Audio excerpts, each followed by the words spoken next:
Hello friends, welcome back to our channel. ఈరోజు మన వీడియోలో మిగిలిన అన్నంతో నిమ్మకాయ చింతపండుతో పని లేకుండా పులిహోర చేయడం చూపిస్తానండి.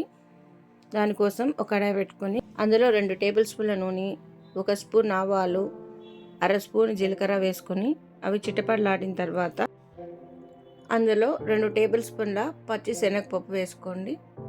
అది కూడా ఒక 2 సెకండ్లు అలా వేయించుకొని అందులో ఒక పిడికెడు వేరుశనగ పప్పు వేసుకునేసి రంగు మారే వరకు మీడియం ఫ్లేమ్ మీదే ఫ్రై చేసుకోవాలండి. హై ఫ్లేమ్లో పెట్టామంటే పైన వేగుతుంది, కానీ లోపల పచ్చి పచ్చిగా ఉంటుంది. సో ఇలా కలర్ చేంజ్ అయిన తర్వాత ఇందులో 4 ఎండుమిరపకాయలు సగంగా తుంచి వేసుకోవాలండి. ఇది ఎందుకు లాస్ట్లో వేస్తున్నామంటే ముందుగా వేసేస్తే ఇవన్నీ వేగే లోపల ఎండుమిరపకాయలు మాడిపోతాయి. సో కాబట్టి నేను ఇవన్నీ వేగాక ఎండుమిరపకాయలు వేస్తున్నాను. వీటితో పాటు కొంచెం కరివేపాకు, కొంచెం కొత్తిమీర కూడా వేసుకొని ఇవన్నీ ఒకసారి చిట్పటానిన తర్వాత ఇప్పుడు తురిమి పెట్టుకున్నటువంటి మామిడి తురుము వేసుకొని ఒకసారి వేయించుకోవాలండి.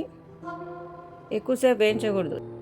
ఎక్కువసేపు వేయించామనంటే ఆ మామిడి తురుము ఉంది కదండి, అది కరిగి ముద్దలాగా తయారవుతుంది.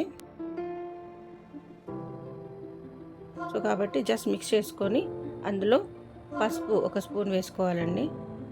ఎందుకంటే మన పులిహోర అనేది ఎల్లో కలర్లో కదా ఉంటుంది. సో దానివల్ల మీకు అవసరం లేదనుకుంటే స్కిప్ చేసుకోవచ్చు.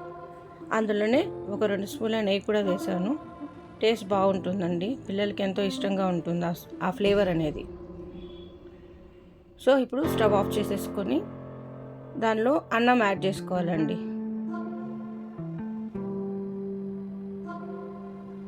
ఇది రాత్రి వండిన అన్నం అండి, కొంచెం మిగిలిపోయింది. దాన్ని ఏం చేయాలో తెలియకుండా ఉంటే ఈ ఐడియా వచ్చింది. సరే మామిడికాయ ఉంది కదా, ఇలా చేస్తే బాగుంటుందని చెప్పి ఇలా చేస్తున్నాను. కానీ పిల్లలు మాత్రం బాగుందని చాలా బాగా తిన్నారండి. సో మీ ఇంట్లో కూడా ఇలాగా మామిడికాయ ఇష్టపడిన వాళ్ళైతే ఎవరు ఉండరు. సో మామిడికాయలు ఉండేటప్పుడు ఈ విధంగా చేసి పెట్టండి, పిల్లలకి చాలా ఇష్టంగా తింటారు. సో నా వీడియో మీకు నచ్చినట్లయితే లైక్ చేసి, షేర్ చేసి, సబ్స్క్రైబ్ చేసుకోండి. Thanks for watching.